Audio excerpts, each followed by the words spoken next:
Friends, welcome to Biology Made Easy. We are discussing the transport in plants. Where in this video we'll discuss about ascent of SAP. In the previous video we have discussed absorption of water. In absorption water, the water simply from the soil reaches the xylem. But from xylem, how it will move to the different parts of the plant body, which may be even more than 300 feet, some plants, how it will move.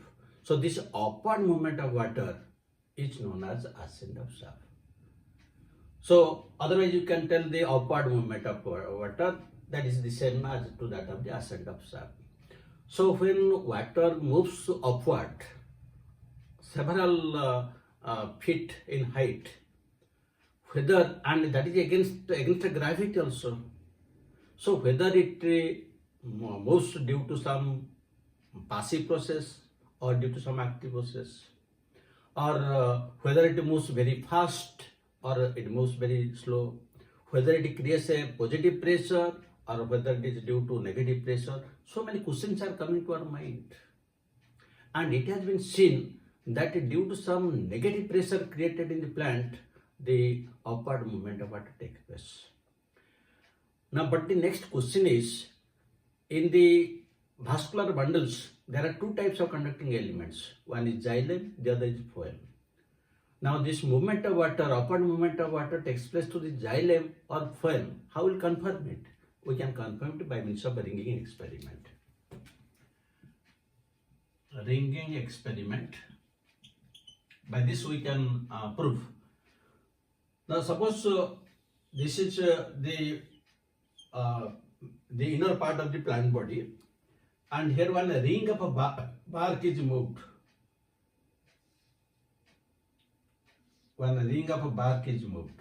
That means this part of the stem, bark is not there. When there is no bark, that means there is no phloem. No bark means there is no phloem, because phloem is a part of bark, and when we have removed one ring of a bark, that means there is no phloem. Now, if this will be put in water, we'll find that water is conducted to the top of the plant. That means even when there is no phloem, still water is being conducted to the top of the plant. So that clearly proves that the upward movement of water is through the xylem, not through the phloem. So this is one of the experiments. And in the same experiments also, you can see that if this ringing experiment will be kept for a few days, you will find there will be some swellings in these portions of the phloem. Some swellings will be there. Why? The food materials which are coming downwards toward the roots, they will be accumulated here because they cannot go inside. So this same experiment also proves that the organic food materials are conducted to the phloem, while the water and minerals, they are conducted to the xylem. This is a ringing experiment. Now let us discuss how this upward movement of water takes place. Usually, if you broadly will speak, then there are the mechanism. We are discussing the mechanism of ascent of SAP. There are usually three different types of theories. One is the vital theories. The second one is root pressure theory, and the third one is physical force theories.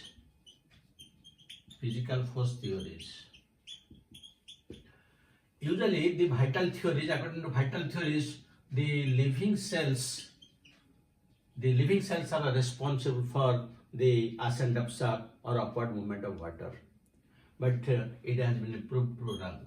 And also you will find one of the experiments conducted by Sir Jagdish Chandra Bose, Godlewski, they have given different types of experiments like the relay pump theory. So they are discarded because it has been proved that water moves only through the dead tissues, that is xylem. Now this root pressure theory, is applicable. So let us discuss this root pressure theory. Now, what is this root pressure? Now, as already we have discussed, that is, suppose this is these are the root hairs, and this is the epiblema, and these are the different cortical cells.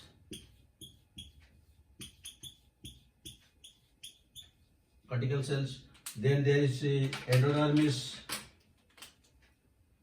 There will be endodermis, and then there will be the pericycle. There will be pericycle,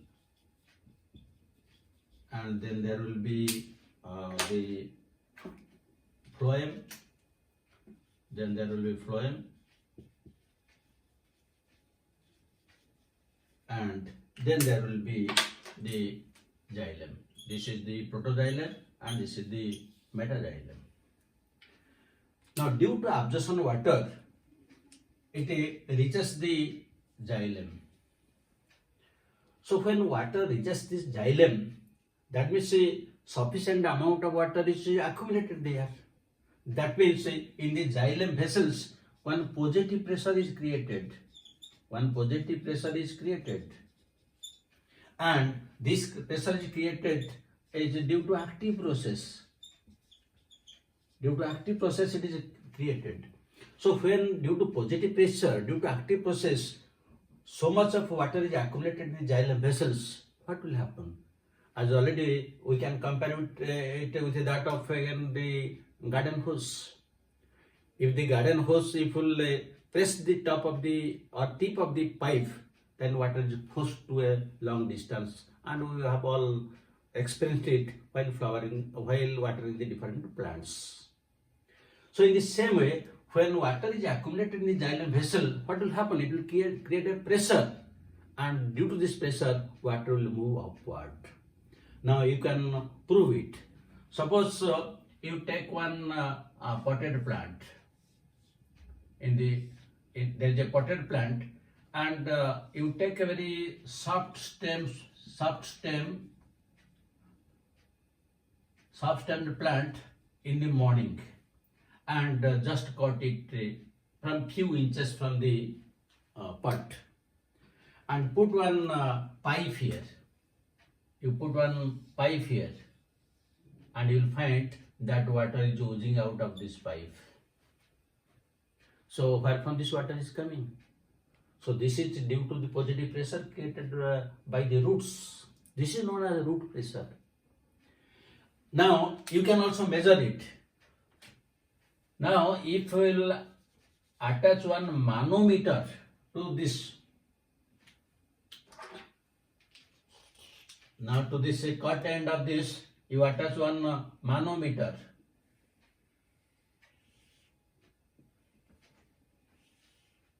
This is manometer, this is the graduated tube, this is the graduated tube, this is manometer. Manometer. So by means of a manometer, usually the root pressure is measured. So you will find this manometer here, there is mercury. Now you will find that when you are taking a soft stemmed plant in the morning period, then the mercury level is rising. Why the mercury level is rising? Because here water is forced into this manometer, so the level of mercury is rising. That means this is again clear-cut proof that some pressure, positive pressure is created, which is pushing the mercury upward. Again, you might have observed that in case of some herbaceous plants, in the early morning, mostly in case of winter season, in the early morning in some herbaceous plants, you will find some, suppose this is one herbaceous leaf like that of the colocasia. You will find that in the early morning, some water droplets are present on the surface of the leaf. Now where from these waters are coming? Because in the tips of these leaves, at the tips of some veins and veinlets, there is one opening, and that opening is known as hydra throat. Hydra throat. So usually at the tips of this, they will get the hydrothroats. Through this hydrothroat, usually the liquid water is exuded. The liquid water is exuded, and that exuded water is present in the leaf surface. So where from this water is coming? It is coming from the root pressure, because the excessive pressure created in the xylem of the roots pushes the water above the plant body. So that is the root pressure. So root pressure creates a positive pressure like that of the garden hose. It is due to an active process, and the force is created by the roots itself. But the difficulty in this root pressure theory is that this is not applicable to all plants. Why?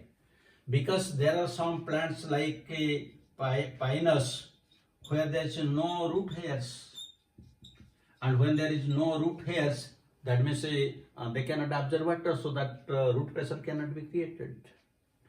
Now the second important thing is, when root pressure is very high, the transpiration is low, and vice versa. That means when root pressure is high in spring, but transpiration is low. Similarly, just the reverse, the transpiration is high in summer, but root pressure is low. That means when there is more loss of water, the positive pressure is, the root pressure is slow, and when the transpiration is low, the root pressure is more. That means there is no relation between the loss of water and the absorption of water, which has been observed that there is a correlation between the two. So there is a correlation between the two, which is commonly observed. Then another aspect of this root pressure is, the magnitude of root pressure is only 2 to 3 atmospheres, which can raise water only to few meters. But there are plants which are more than 100 meters. So how that water will be translocated to such big heights? That means this root pressure is applicable only to some herbaceous plants, because we have proved that it is true. But it is applicable to only some herbaceous plants. This theory is not applicable to tall plants. That means we can tell in a single sentence that root pressure is applicable to some plants for some time, but not for all plants at all time. This is one of the, I am repeating again, root pressure is applicable to some plants for some time. That means for herbaceous plants for certain time of the years, in some seasons, while not applicable to all plants at all time. That means this root pressure is not applicable to tall plants throughout the year. Then in tall plants, what is the function of the root pressure? The answer is, it maintains a continuity in the water column. In case of tall plants,